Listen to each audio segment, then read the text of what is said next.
कल्पना कीजिए, एक ऐसा योद्धा जो जन्म से ही कवच और कुंडल लेकर पैदा हुआ था, जिसे कोई भी युद्ध में हरा नहीं सकता था। लेकिन उसी योद्धे को जन्म के साथ दुनिया ने ठुकरा दिया।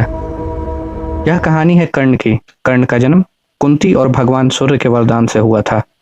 लेकिन उस समय कुंती अविवाहित थी, इसलिए उन्होंने समाज के डर से नवजात कर्ण को एक टोकरी में रखकर नदी में बहा दिया। नदी में बहता हुआ बच्चा एक सारथी अधिरथ को मिला। उन्होंने उनकी पत्नी राधा के साथ मिलकर बेटे की तरह पाला। कर्ण बड़ा हुआ, लेकिन समाज ने हमेशा सूत पुत्र कहकर अपमानित किया।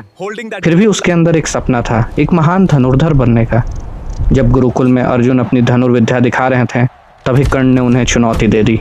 सभा में सन्नाटा छा गया, क्योंकि कोई सूत पुत्र राजकुमार को चुनौती कैसे दे सकता था। तभी आगे आए दुर्योधन। उन्होंने कर्ण का सम्मान किया और उसी समय उसे अंग देश का राजा बना दिया।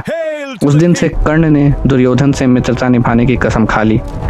लेकिन कर्ण की असली महानता उसकी दानवीरता थी। कहा जाता है, कर्ण कभी भी किसी याचक को खाली हाथ नहीं लौटाते थे।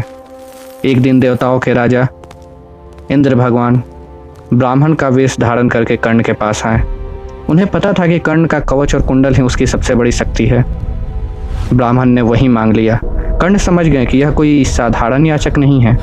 फिर भी उन्होंने बिना सोचे अपने शरीर से कवच और कुंडल काट कर दान में दे दिए। उस दिन दुनिया ने देखा, एक योद्धा से भी बड़ा है, और वह है दानवीर कर्ण। यही कारण है कि आज भी महाभारत में कर्ण को सबसे महान दानी और वचन के पक्के योद्धा के रूप में याद किया जाता है।